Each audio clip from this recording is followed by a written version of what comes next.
अस्सलामुअलैकुम students, welcome to my YouTube channel Alpha Chemistry. Students, आज का जो हमारा टॉपिक है वो है relative atomic mass and atomic mass unit. तो आज का जो टॉपिक है ये थोड़ा सा कंफ्यूजन वाला भी है, लेकिन मैं आप लोगों को इंशाल्लाह इसका अच्छे से समझाऊंगा। आप लोगों को इसका कोई प्रॉब्लम नहीं होगी। तो आप लोगों ने जो है वीडियो पूरी देखनी है और वीडियो को अच्छी लगे तो लाइक भी करना और चैनल को सब्सक्राइब भी करना। तो स्टार्ट करते हैं। हमारे पास जो हमारा टॉपिक है वो है रिलेटिव एटॉमिक मास।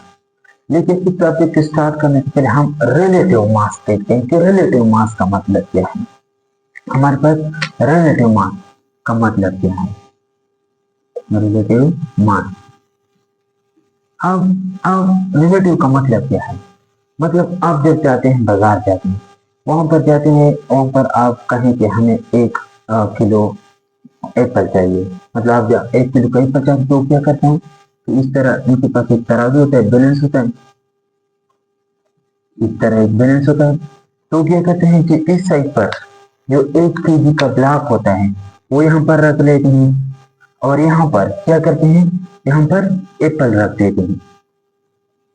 जब ये बैलेंस हो जाए तब हमें कहते हैं कि ये जो है इसका जो है वो 1 केजी, जब एप्पल यहाँ पर बैलेंस हो जाए तब हम कहते हैं कि इसका जो मास है वो 1 केजी है। किसके रिलेटिव, इस ब्लॉक का।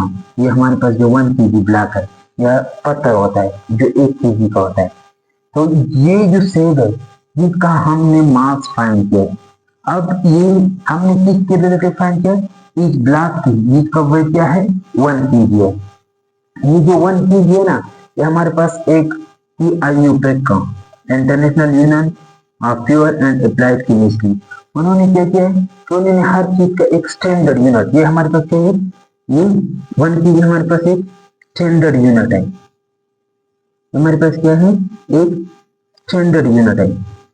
उन्होंने क्या किया, एक प्लेटिनियम का एक ब्लॉक लिया और उसी का कि हमारे पास क्या है, ये 1 केजी है। अब ये सारी दुनिया में, आप पाकिस्तान चले जाए, इंडिया चले जाए, अमेरिका चले जाए, हाँ हर जगह पर जो 1 केजी होगा वो सेम इसी वेट का होगा। ठीक है, इस तरह उन्होंने एक रॉड लिया और इसे कहा कि हमारे पास 1 मीटर है। अब ये हमारे पास वो स्टैंडर्ड है। अब जहां पर भी है, पाकिस्तान, अमेरिका, इंडिया, जहां पर भी है, तो 1 मीटर क्या होगा, उसने जो रॉड उन्होंने दिया था उतना हमारे पास 1 मीटर होगा। वो हमारे पास क्या है, एक स्टैंडर्ड है। ठीक है, अब ये जो 1 केजी हमारे पास इसका स्टैंडर्ड यूनिट हो गया। अब हम क्या करते हैं कि इस बैलेंस को इस तरह ही रख देते हैं और यहाँ पर ये जो सेब है इसकी जगह हम किसको रख लेते हैं, यहाँ पर हम एटम्स को रख लेते हैं। अगर हम यहाँ पर 1 एटम को रख देंगे तो ये एक चीज वाली एक एटम, इससे हम किसी का जो एटम का है इसका रिलेटिव मास हम मेजर नहीं कर सकेंगे। क्यों, क्योंकि जो 1 केजी है और इसकी कंपेयर जो 1 एटम है इसका मास बहुत बहुत बहुत कम है। तो इस वजह से हम जो है ना अपनी स्टैंडर्ड यूनिट को चेंज करते हैं। इससे हम इसका जो वो एटम्स का है इसका हम जो मास है, रिलेटिव मास है, वो मेजर नहीं कर सकते। तो हमने क्या किया, इस तरह एक हमारे पास अगर कोई बैलेंस है तो यहाँ पर मैंने क्या लिया, यहाँ पर मैंने कार्बन 12 लिया, यहाँ पर कार्बन 12, यहाँ पर क्या था कार्बन 12, यहाँ पर भी सेम मास, यहाँ पर भी सेम मास।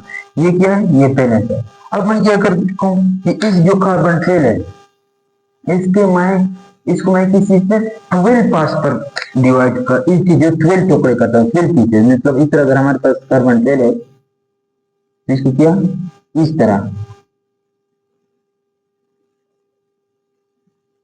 इसके 12 पीसेस करता हूँ और ये जो 12 पीसेस है वो यहाँ पर रख देता हूँ। क्या कर देता हूँ, ये जो 12 पीसेस है इस तरह 1 2 3 4 5 6 7 8 10 11 12। अब अगर मैं कार्बन 12 की ये जो 12 पीसेस है वो यहाँ पर रख लूं, अब देखो अब ये हमारे पास क्या है, बैलेंस है। अब जो हमारे पास कार्बन 12 का जो हमारे पास रिलेटिव मास, किसके रिलेटिव हमने इसका मेजर किया, ये जो 12 पीसेस ऑफ कार्बन 12 है इसकी रिलेटिव हमने मेजर किया तो इसका हमारे पास रिलेटिव मास क्या आ गया, 12 आ गया। अब मैं क्या करता हूँ कि इस कार्बन 12 की जगह मैं क्या कर लेता हूँ, इस कार्बन 12 की जगह मैं ऑक्सीजन ले लेता हूँ। अब मैं ऑक्सीजन ले लेता हूँ तो ये ये बैलेंस नहीं होगा, यहाँ पर इसका वेट ज्यादा होगा। अब मैं क्या करता हूँ, ये जो यहाँ पर 12 है, यहाँ पर मैं 4 और ऐड कर लेता हूँ। क्या 4 और ऐड कर देता हूँ, 1 2 3 4, तो ये हमारे पास कितने हो जाएंगे, 16 हो जाएंगे। और ये हमारे पास क्या हो जाएगा, बैलेंस हो जाएगा। अब हमने इस ऑक्सीजन की जो है रिलेटिव मास जो है वो मेजर किया है, किसके रिलेटिव, ये जो कार्बन 12 की जो 16 पीसेज है इसकी, तो इसका जो ऑक्सीजन का है इसका हमारे पास क्या आ जाएगा, रिलेटिव मास क्या आ जाएगा, 16 आ जाएगा।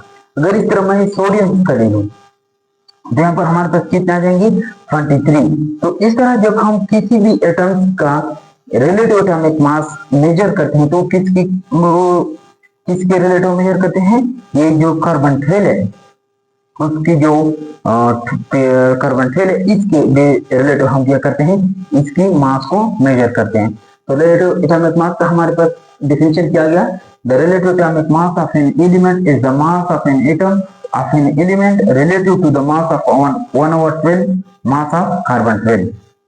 मतलब जब हम किसी एटम का मास कंपेयर करते हैं किसकी रिलेटिव, जो हमारे पास कार्बन 12 है उसके 1/12 पार्ट के जो मास है उसकी कंपेयर उसके रिलेटिव, तो उसको हम क्या कहते हैं, रिलेटिव एटॉमिक मास। अब यहाँ पर हमारे पास एक और चीज आ जाती है, atomic mass unit. Atomic mass unit AMU हमारे पास क्या है, यहाँ पर हमने क्या किया कि ये जो कार्बन 12 है उसको हमने यहाँ पर क्या, कार्बन 12 को हमने 12 हिस्सों में तकसीम किया। अब इनमें से अगर एक हिस्से को उठाए, कार्बन 12 को 12 हिस्सों में डिवाइड करें, 12 पीसेस 12 टुकड़ों में डिवाइड करें, इनमें से एक टुकड़ा उठाए तो वो टुकड़ा हमारे पास क्या है, atomic mass unit AMU। It is the mass of 1/12 mass of an atom of carbon 12। मतलब अगर हमारे पास कार्बन 12 है, कार्बन 12 की अगर हम 12 हिस्से बनाएं, 12 टुकड़े बनाएं, इनमें से एक को उठाएं तो ये एक हमारे पास क्या हो गया, एटॉमिक मास यूनिट हो गया। अब अगर हम देखें तो AMU 1 AMU इसका जो हमारे पास वेट है वो तकरीबन 1.67 मल्टीप्लाइड बाई 10 की पावर -24 ग्राम और 1.67 मल्टीप्लाइड बाई 10 की पावर -27 kg। ये हमारे पास क्या है, 1 जो AMU है उसका मास है। और जो हमारे पास 1 प्रोटॉन होता है या एंड 1 न्यूट्रॉन, इसका मास भी तकरीबन 1 AMU के बराबर होता है। इसका मास भी तकरीबन 1 AMU के बराबर आते हैं। अच्छा, यहाँ पर एक क्वेश्चन आता है कि जो स्टैंडर्ड लिया है हमारे पास वो कार्बन 12 ही क्यों लिया है, इसके 2 रीजन है। इससे पहले ऑक्सीजन को भी लिया था लेकिन उसमें कुछ कंफ्यूजन थी, इसके हमारे पास मेनली 2 रीजन है। कार्बन 12 को क्यों लिया है, एक तो ये एबंडेंट इन नेचर है। क्या है, एबंडेंट इन नेचर, और ये इजीली अवेलेबल होता है।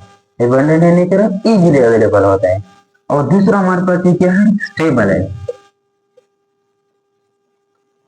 ये हमारे पास क्या है, जो भी स्टेबल होती है वो नेचर में ज्यादा होती है, एबंडेंट होती है। तो ये इसकी जो 2 रीजन है, ये एबंडेंट इन नेचर है और स्टेबल है, इस वजह से जो है ना कार्बन 12 को लिया है। इनकी जो कार्बन 12 जो आइसोटोप्स है वो रेडियो एक्टिव नहीं है, इस वजह से ये एबंडेंट इन नेचर है और स्टेबल है। तो मेरे ख्याल में आप लोगों को इसकी समझ आई होगी। Thank you.